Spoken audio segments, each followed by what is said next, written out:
Welcome to episode 4 Tabakushi থেকে মিরিক হয়ে খাপরেল মোড় এবং সেখান থেকে মালদা, পরের দিন মালদা থেকে কলকাতা। আমাদের ট্রিপের এই অংশটাই থাকছে এই এপিসোডে। Good morning. তো সকালবেলায় এই প্রপার্টিটা কেমন লাগে সেটা একবার দেখে নাও।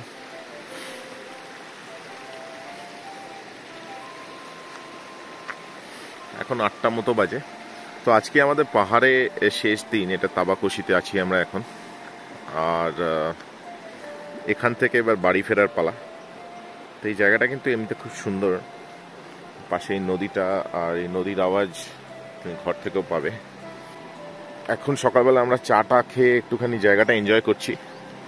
আজকে একটু লেট করেই স্টার্ট করব, হয়তো বাড়ি আজকে আর যাওয়া হবে না, ইচ্ছে করেই যাব না, একটু আর একটা দিন সবাই একসাথে কাটানো। আর যেহেতু এখান থেকে লেট করে স্টার্ট করব, এখান থেকে বাড়ি যেতে গেলে একটা অড টাইমে বাড়ি ঢুকতে হবে। তো সেই জন্যে আজকে হয়তো আমরা মালদাতেই থেকেই যাব। এবার দেখা যাক কতদূর কি হয়। ইউটিউবের সাথে বেড়াতে এসছে। তো আমাদের সকালে ব্রেকফাস্ট দিয়ে দিয়েছে। তো ব্রেকফাস্টে রয়েছে সেদ্ধ ডিম, সুন্দর মশলা টশলা দেওয়া, তার সাথে এই আলুর দম, বেশ টেস্টি খেতে। আর এই লুচি, লুচি ঠিক না, এটা পুরি টাইপের, বেশ মোটা, খেতে বেশ টেস্টি, ভালো। তো আমরা রেডি, এখন 11:30 বাজে। তাবাকুশি থেকে আমরা জাস্ট স্টার্ট করছি। দেবশিদার পেছনে চলে এসছে। দুকা দুকা বলে গুগল ম্যাপের হাত ধরে আমরা রওনা দিলাম। তো বেরোনোর আগে চিন্তা ভাবনাটা এরকমই ছিল যে এবার তো একটু অন্য রাস্তা, হয়তো আগের থেকে একটু বেটার হবে। তো সেই আশা কতটা আমাদের পূরণ হয় সেটা সামনে দেখতে থাকো।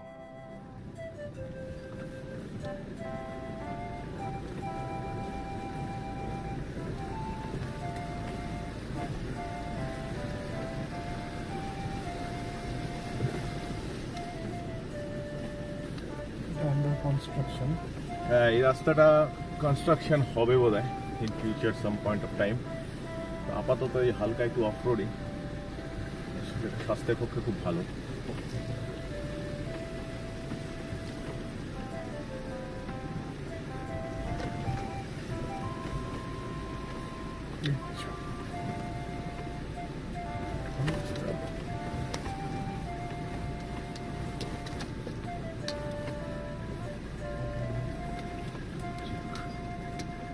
গাড়িটা হয়তো এদিকে আসবে, কিন্তু জলের মধ্যে দিয়েই খেলা করতে করতে বেশ চলে গেল অবলীলায়।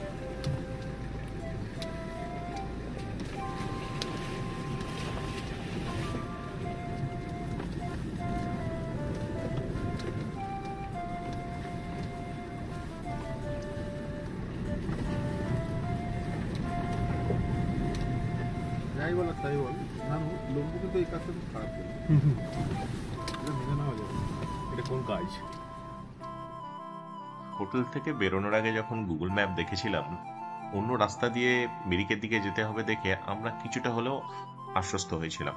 কারণ ওই পকরিবং রোড থেকে তাবাকুশি আসার যে রাস্তাটা, সেটা নেহাত খুব একটা ভালো ছিল না। কিন্তু বেরিয়ে কিন্তু আমাদের এক্সপিরিয়েন্স কমপ্লিটলি অন্যরকম হলো। দেখতেই পাচ্ছ রাস্তাটা প্রচণ্ড ভাঙা জায়গায় জায়গায়, এবং কিছু কিছু জায়গায় বেশ সরু, যেমন এখন যেখান দিয়ে যাচ্ছি বেশ সরু জায়গা, উল্টো দিক থেকে গাড়ি এলে দাঁড়িয়ে পড়তে হবে। আর কিছু কিছু জায়গায় কিন্তু বেশ ভালো এলিভেশনও আছে। প্রবলেম একটা, তাহলে দুটো জায়গায় অ্যাপ্রোচ রোডটাই এক্সট্রিম। এই এক্সপ্রেশনটা খুব স্বতঃস্ফূর্তভাবে বেরিয়ে এসেছিল, রাস্তাটা এতটাই ভাঙা সেই হিসেবে। কিন্তু আদারওয়াইজ দুদিকে চায়ের বাগান, সুন্দর নীল আকাশ, দারুণ পিকচারাস। যেদিকে তাকাচ্ছি মনে হচ্ছে বেশ কিছুক্ষণ তাকিয়েই থাকি, কিন্তু রাস্তার যে অবস্থা, খুব একটা বেশি সময় কিন্তু তাকাতে পারছিলাম না এদিক ওদিক। তো এগোতে থাকলাম এই রাস্তা ধরেই। বেশ ভালো এলিভেশন, জায়গায় জায়গায় একটু সরু হয়ে গেছে, আর কোথাও কোথাও প্রচন্ড ভাঙা।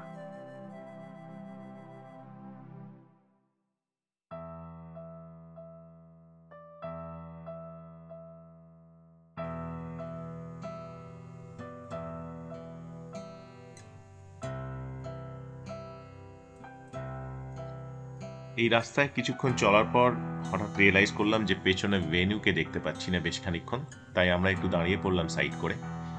ভেন্যুতে দেবর্ষিদা রয়েছে আর সঙ্গে রয়েছে প্রীতম। তো একই রাস্তায় পৃথক ফল তো ভালো লাগে না, তাই জন্য দাঁড়িয়ে পড়া, হারালে দুজনে একসাথেই হারাবো। কিছুক্ষণ দাঁড়ানোর পর রিয়েলাইজ করলাম যে পেছনে এই মাহিন্দ্রা একটা বোলেরো পিক আপ ট্রাক চলে এসেছিল। এই জাস্ট আমাদের ক্রস করবে ট্রাকটা, এই জাস্ট ক্রস করলো। তো সেই জন্যই ওরা একটু পিছিয়ে পড়েছিল, ওরা আসতেই আবার আমরা এগোতে লাগলাম।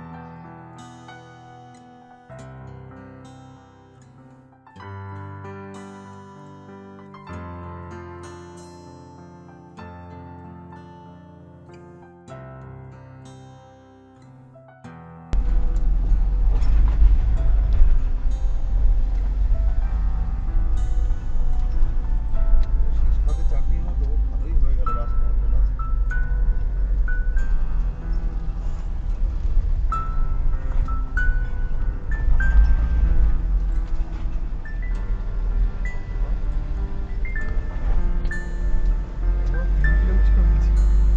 রাস্তাটা এখন 3 কিলোমিটার হচ্ছে। ঠিক আছে, যাই আস্তে আস্তে।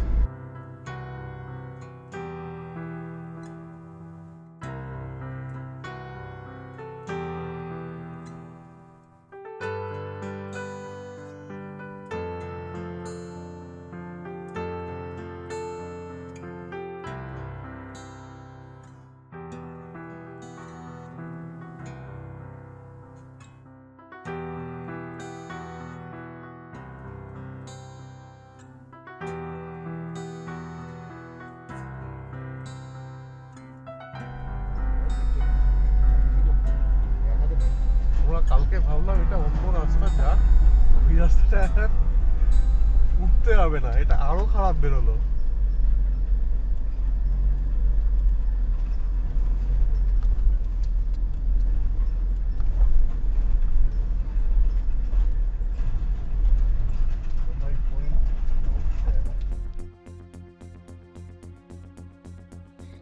মেইনলি রাস্তাটার কম্পোজিশন কিন্তু এরকমই, মানে টার্নিংগুলোতে যেখানে বেশ কিছু টার্নিং আছে, যেখানে এরকম ভাঙা সেকশনস রয়েছে, বেশ ভাঙা, আর খানিকটা গ্রেডিয়েন্টও রয়েছে।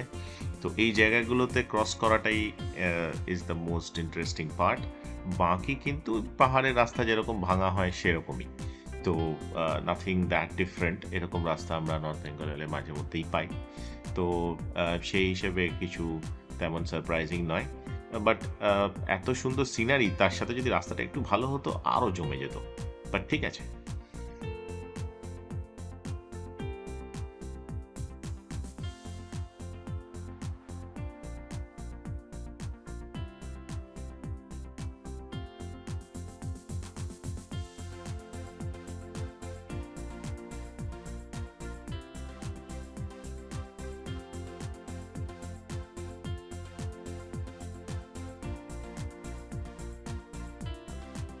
একটা পজিটিভ ব্যাপার খেয়াল করেছে হয়তো, উল্টো দিক থেকে কিন্তু সেরকম কোনো গাড়ি আসছে না, that makes it all the more easy, না?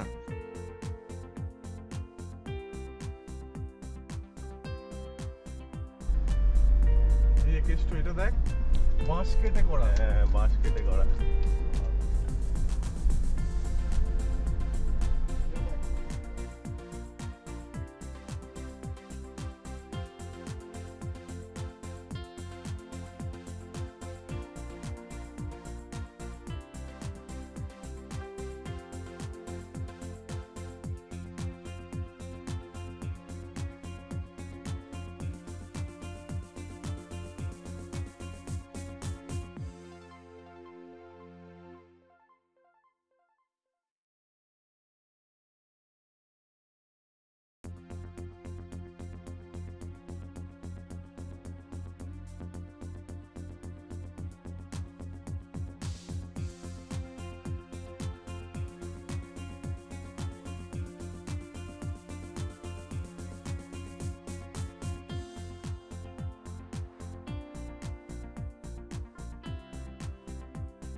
সামনের ট্রাকটা এমনভাবে দাঁড়িয়ে পড়েছিল যে দূর থেকে দেখে মনে হচ্ছিল বোধহয় পাশে জায়গা নেই, রাস্তা নেই যাওয়ার।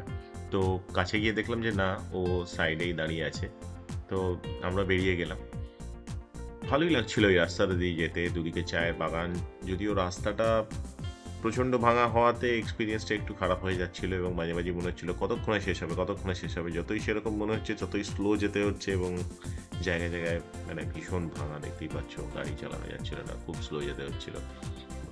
কিছু কিছু সময় তো আমরা ডাউট করছিলাম যে এটা আদৌ তাবাকুশির মেন রোড, মানে মেন রাস্তা কিনা তাবাকুশি যাওয়া বা আসার। তো এটা মিরিক সাইডে। তো যারা দার্জিলিং সাইড দিয়ে আসছে তাদের জন্য যে রাস্তাটা দিয়ে আমরা এসেছিলাম সেটাই টিপিক্যালি মেন রাস্তা হওয়া উচিত, কারণ আর কোনো রাস্তা ছিল না। That was the shortest route. আর বেরোনোর রাস্তাটাও কিন্তু তাই ছিল, এর প্যারালাল কোনো বড় রাস্তা দেখিনি। যদিও পাহাড়ে অন্যান্য রাস্তা তো রয়েইছে নানা রকম, কিন্তু দেখে এবং চওড়া দেখে মনে হচ্ছিল যে এটাই বোধহয় মেন রাস্তা। তো আমরা এগোতে থাকলাম।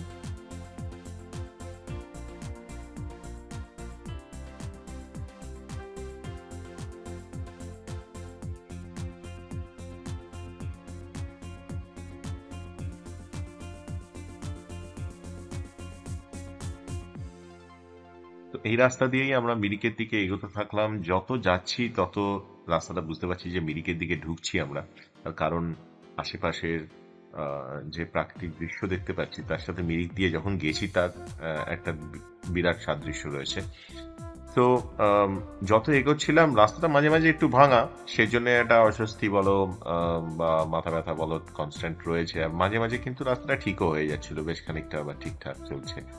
তো এলিভেশনটা একদমই কমে গেছিল বেশ খানিকটা এগোনোর পর, আর কিন্তু কোনো খাড়াই সেকশন ছিল না। রাস্তাটা মোটামুটি প্রায় সমতল। তো এভাবে এগোতে থাকলাম, আর বেশ কিছুটা এগোলেই এটা এক্সপেকটেশন ছিল আমাদের যে আমরা মিরিকের যে মেন রোড সেই রাস্তায় গিয়ে আবার মিশে যাব।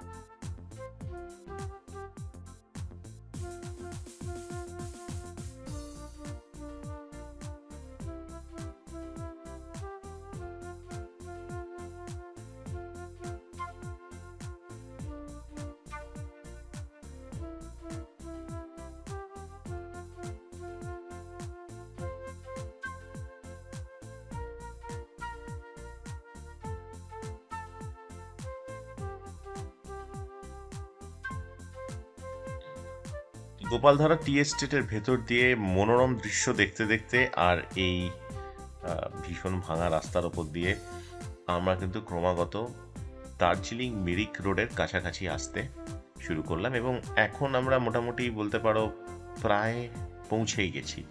আর হয়তো এখান থেকে 200-300 মিটার। তো এর মধ্যে বলে রাখি, আমার ধারণা এটাই মেন রাস্তা, যেহেতু দার্জিলিং মিরিক রোডের কানেক্টিং রাস্তা এটা। This has to be one of the main roads যেটা তাবাকুশিকে কানেক্ট করে, অ্যাটলিস্ট মিরিক সাইড থেকে। তো আমার এটাই মনে মনে আর্জি থাকবে এখানকার অথরিটিসরা যেন খুব শীঘ্রই এই রাস্তাটার মেরামতের কাজ শুরু করে।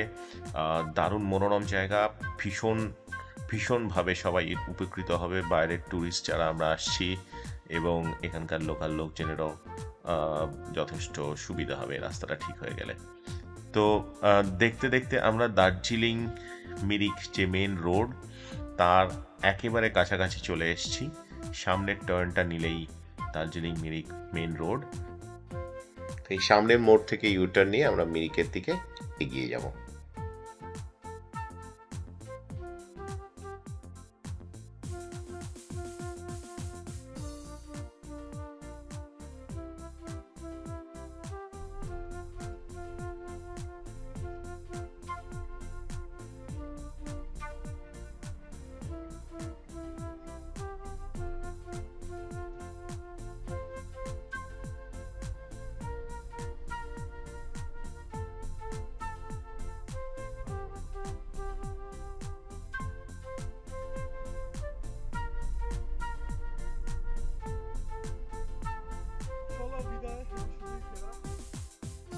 মিরিক দার্জিলিং রোডে উঠে ইউটার্ন করার পরেই রাস্তাটা কেমন চেঞ্জ হয়ে গেল না? চারিপাশের দৃশ্য আরো সুন্দর হয়ে গেল। কিন্তু আমরা এতক্ষণ এই পাহাড়গুলোর ভেতর দিয়েই, এই সবুজ চায়ের বাগান এইসবের ভেতর দিয়েই কিন্তু আসছিলাম, কিন্তু রাস্তাটা তেমন ভালো না হওয়াতে এক্সপিরিয়েন্সটা একটু অন্যরকম ছিল। তো এখন কিন্তু দারুণ রাস্তা, আমরা খুব এনজয় করতে করতে সামনের দিকে এগোতে থাকলাম।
মিরিক দার্জিলিং রুটের সব থেকে সুন্দর বোধহয় এই অংশগুলো, খুব সুন্দর লাগছিল এরকম সাজানো একদম ওয়ালপেপারের মতো রাস্তার ভেতর দিয়ে ড্রাইভ করতে। তো এই অংশগুলো ওই জন্য তোমাদের সাথে শেয়ার করছি, আর নিজেও এনজয় করছি। গাড়ি চালানোর সময় তো এনজয় করেইছি, কিন্তু বাড়ি ফিরে আবার এগুলোকে ফিরে দেখতে খুবই ভালো লাগছে।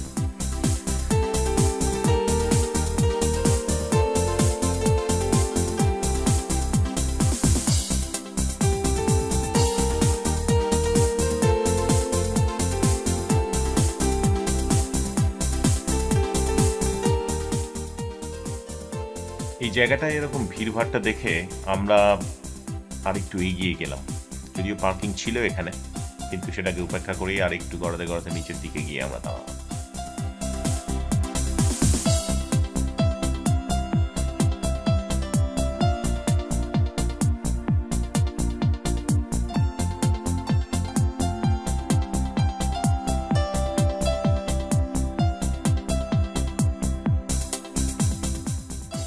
ভিউ পয়েন্টটা ছেড়ে এসে এই জায়গাটা একটু নিরিবিলি, তো এখানে এসে আমরা গাড়িগুলো পার্ক করলাম। আর পাশেই এই ফুগুরি টি এস্টেটের একটা আউটলেট ছিল, তো সেখান থেকে যদি লোকজন চাটা কেনে, সেই জন্য এখানে দাঁড়িয়ে আমরা একটু বিরতি নেওয়ার প্ল্যান করলাম।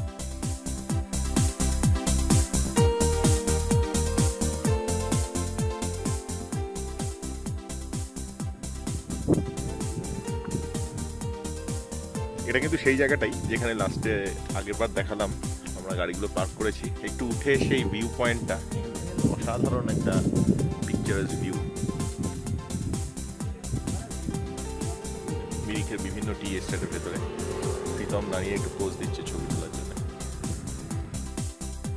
বেশ খানিকক্ষণ বিরতি নিয়ে আমরা আবার এই সুন্দর সবুজে ঘেরা পাহাড়ি রাস্তা দিয়ে এগোতে থাকলাম। আমাদের মাথায় সেরকম কোনো তাড়া ছিল না, কারণ আজকে আমরা মালদা অবধি যাবো এটাই ঠিক হয়েছিল। তো সেই জন্য আরও সুন্দরভাবে আমরা এটা এনজয় করতে পারলাম। মিরিক যতবারই আসি এই রাস্তাটা তো অসাধারণ লাগে, এবং এই রাস্তাটা প্রায় আগাগোড়াই এরকম। যদিও এই রাস্তাটা দিয়ে দার্জিলিং যেতে একটু সময় বেশি লাগে, কিন্তু এটা দারুণ পিকচারাস রাস্তা। রোহিণী রোডটাও খুব পিকচারাস, কিন্তু ওটা খুব তাড়াতাড়ি শেষ হয়ে যায়, এবং খুব ফাস্ট ওই রাস্তাটা দিয়ে আমরা হিলকার্ট রোডে পৌঁছে যাই, যার ফলে কি হয় এই পুরো জিনিসটা এনজয় করার সময়টা খুব কম থাকে। কিন্তু এই রুটটাতে এইটাই হচ্ছে beauty. Just look at the road, my god, দারুণ লাগে, দারুণ। ড্রাইভিংয়ের সময় এনজয় তো করি, কিন্তু সব তো মাথায় থাকে না। পরে বাড়িতে গিয়ে এই ভিডিওগুলো যখন দেখা, তখন জিনিসটাকে আবার দারুণভাবে নতুন করে রসাস্বাদন করা যায়। তো খুবই ভালো লেগেছে, আশা করি তোমাদেরও ভালো লাগছে। আমাকে প্লিজ কমেন্টে জানিও তোমাদের কেমন লাগলো।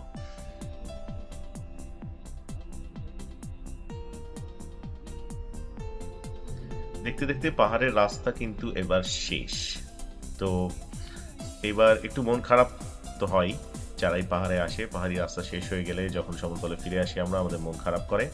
তো এখন বাজে 1:45 মতো, আমাদের একটা লাঞ্চ করার জায়গা খুঁজতে হবে, তারপর মালদার দিকে। তো আমরা এই জাস্ট বাগডোগরা ক্রস করে লখনৌই রেস্টুরেন্টে এসে দাঁড়ালাম লাঞ্চ করবো বলে। এখন টাইম হয়েছে 3টে। এখানে একটা ইভি চার্জিং স্টেশনও আছে।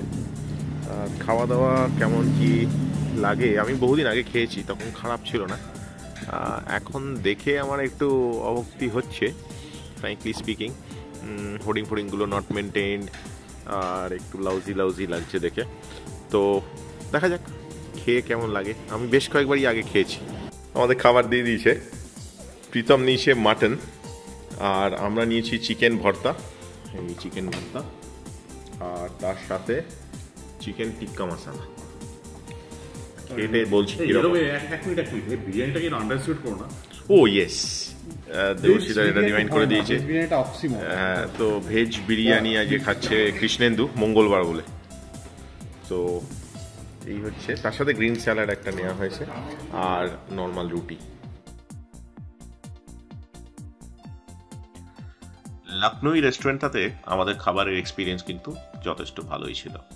বাইরে এক্সটেরিয়ার মেনটেন্যান্স দেখে আমি একটু কমপ্লেন করছিলাম, কিন্তু ভেতরে খাবারের কোয়ালিটি আমাদের নেহাত খারাপ কারোরই লাগেনি, নো কমপ্লেন্টস।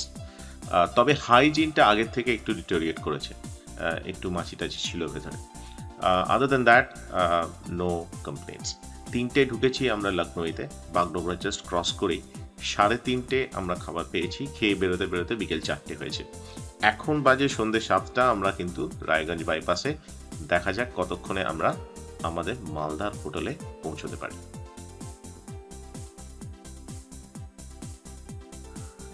আমরা এখন দাঁড়িয়ে মালদা মায়াবন রিসর্টে।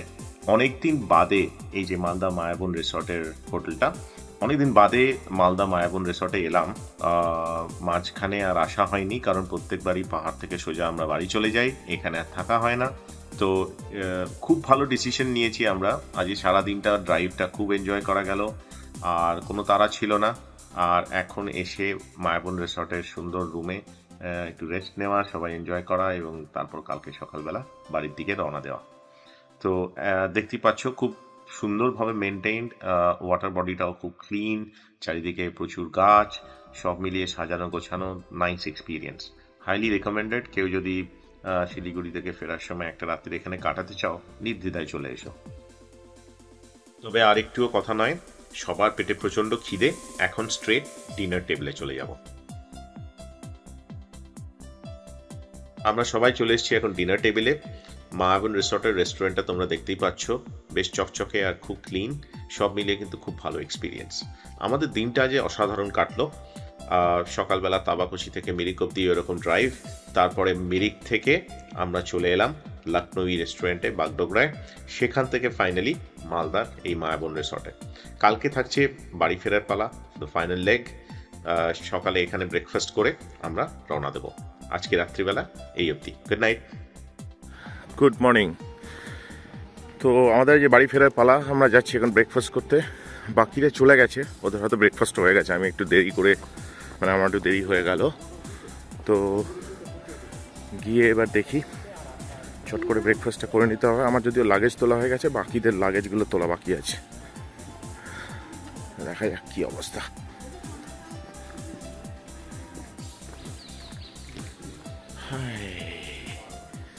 ব্রেকফাস্ট মোটামুটি শেষের পথে, আমি এখন এসে পৌঁছলাম। শেষের পথে না, ঠিক আছে, তাহলে একটু আশা রয়েছে আর কি, সবার সাথে বসে খাওয়ার। চলো।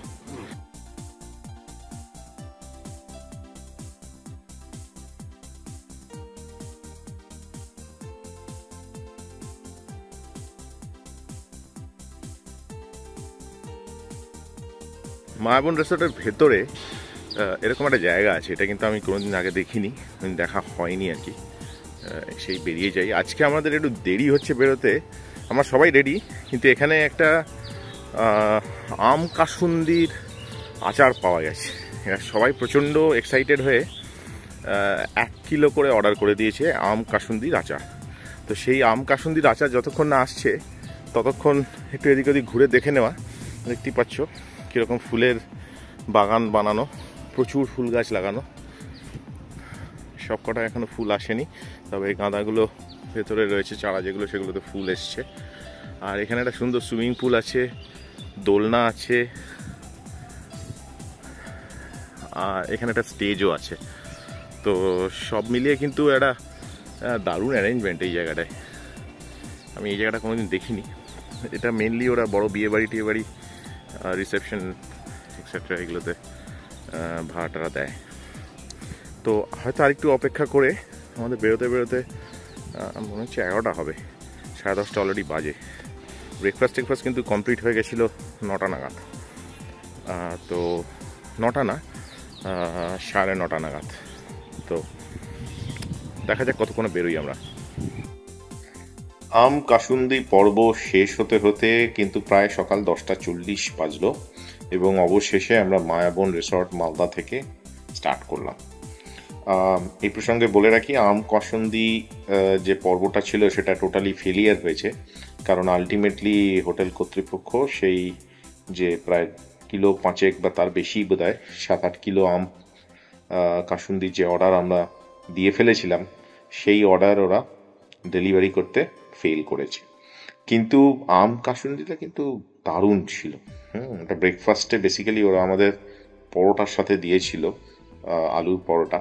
তো খেয়ে আমরা সবাই মোটামুটি ফিদা হয়ে গেছিলাম এবং বাড়িতে নিয়ে যাব এই সংকল্প সবাই করে ফেলেছিলাম। তো সেইটাই কাল হয়েছে, যার জন্যে প্রায় 9:30 থেকে এখন 10:40, 1 ঘন্টা আমরা মালদায় আরও কাটালাম। তো তাতে খুব একটা যে মন্দ হয়েছে তা নয়, সবাই একসাথে এনজয় করতে করতে বাড়ি যাবো, খুব একটা যে তাড়াও ছিল মানে সেটাও ছিল না। যা হয় আর কি, তুমি যদি জার্নিটাকে একটু ভাগ করে নাও, একসাথে এনজয় করতে করতে যাও, নেহাত মন্দ লাগে না। তো ব্যাক অন হাইওয়ে মালদা থেকে সোজা ফারাক্কা ক্রস করে কৃষ্ণনগর হচ্ছে আমাদের টার্গেট, এবং মাদার্স হাটে বাই ডিফল্ট আমরা গিয়ে একটা ব্রেক নেব এবং খাওয়া দাওয়া সেখানেই। তো এগোতে থাকলাম। সর্ষের ক্ষেত দেখে আমরা থাকতে পারলাম না, নেমে পড়লাম। তো এখানে একটু ফটো শুটিং হবে, তারপর আমরা আগে এগোবো আবার। সৌম্যজিৎ নামছে আস্তে আস্তে, আর গাড়ি দাঁড়িয়ে আছে মালদা বাইপাসের ওপরে, সরি বহরমপুর বাইপাসের ওপরে। গল্প, আড্ডা, ঠাট্টা, গান শোনা, আর তার মাঝখানে 2-1 টুকটাক অফিসের কলস ছিল। আর আমার কিন্তু ছিল নির্ভেজাল ড্রাইভিং, আমার একদম পুরনো ছোটবেলার বন্ধুদের সাথে। তো সেই মজা নিতে নিতে কখন যে কৃষ্ণনগর পৌঁছে গেছি সত্যিই বুঝতে পারিনি। কৃষ্ণনগর পৌঁছেই এবার খাওয়া দাওয়ার পালা। পৌঁছে গেলাম আমরা মাদার্স হাট। চটপট খেয়ে আমরা এবার সবাই বাড়ির দিকে রওনা দেব। তো কি খেলাম আমরা সেটা অবশ্যই দেখাবো। মালদা থেকে আমরা কৃষ্ণনগর পৌঁছলাম মোটামুটি 4.5 ঘন্টায়। তো আমরা মাদার্স হাটে ঢুকে গেছি 2:45 নাগাদ। ঢুকে খাওয়া দাওয়ার অর্ডার হয়ে গেছে দাদা। তো যেটা সার্ভ করা হয়েছে, প্রথমেই সার্ভ করেছে সেটা হচ্ছে ফিশ পাতুরি ফ্রাই। তো এটা কেমন লাগছে খেয়ে বলছি। নেক্সট আইটেম এটা এলো, এই আমার পাতে এসে ল্যান্ড করলো। এটা নামটা আমি যে শুনলাম আর কি, সুকিয়ানি মুর্গ। তো বেসিক্যালি এটা তন্দুরি, একটু ডিফারেন্ট টাইপ অফ মশলা দিয়ে আর কি, যা বুঝলাম। তো প্রীতম একটা নতুন আইটেম ট্রাই করছে। নতুন মানে নতুন নয়, প্রেসার কুকার মাটন আমাদের কাছে নতুন। আমরা আগে ট্রাই করেছি বলে মনে পড়ছে না, তবে দেখেছি এখানে। আর কেস্টো একটা চিকেনের ঝোল টাইপের নিয়েছে, চিকেন কষা, চিকেন ঝোল, ঠাকুরবাড়ির ঝোল, আর প্রেসার কুকার মাটন। এটা হচ্ছে প্রীতমের। আর আমাদেরগুলো এখনো আসেনি। আমাদের যে রেগুলার ঘি লেবু লঙ্কা নান 1 পিস করে, তার সাথে চিকেনের গ্রেভি। তো খাওয়া দাওয়া খেয়ে সবাই ভালোই বললো, মোটামুটি কোনো কমপ্লেন নেই। তো খাওয়া দাওয়া করে আপাতত এখান থেকে আমরা বেরোবো যে যার বাড়ির উদ্দেশ্যে। কৃষ্ণনগর থেকে শুরু করতে করতে 4:30 বাজলো। কৃষ্ণনগর থেকে কলকাতার রাস্তাটা এখন ঝকঝকে, পরন্ত রোদে সেটা আরও সুন্দর লাগছিল। কিন্তু মনটা একটু ভেতরে খারাপ ছিল, কারণ সবাইকে এবার ছেড়ে যাওয়ার পালা। যে যার বাড়ির দিকে রওনা দেব আফটার রিচিং কলকাতা। এগোতে থাকলাম আমরা কলকাতার দিকে। বিকেল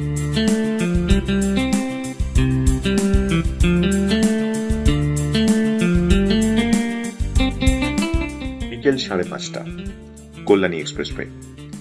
আর বড়জোর 40 মিনিটের মধ্যে যে যার বাড়িতে। জীবনের নানা ব্যস্ততা পিছুটান ছেড়ে এরম একটা ট্রিপে সবাই মিলে ছুটে চলে আসার গল্প কিন্তু বেশ বিরল। এই ট্রিপটার একদম শেষ প্রান্তে এসে এটাই মনে হচ্ছে যেন ভবিষ্যতে আবার এরম একটা ড্রাইভে যেতে পারি সবাই একসাথে। আর এই দিনটাকে অবশ্যই মনের খাতায় লিখে রাখবো। স্ক্রিনের ওপারে যারা বসে আছো তারাও জুটে যেও এই মন খোলা বাউন্ডুলেদের ভিড়ে আমার এই ভিলগের মাধ্যমে। সবার কুশল কামনা করে শেষ করলাম আমাদের এই ধোত্রে টুমলিং উপাখ্যান। আশা করি তোমাদের ভালো লাগলো। Until next time, good bye.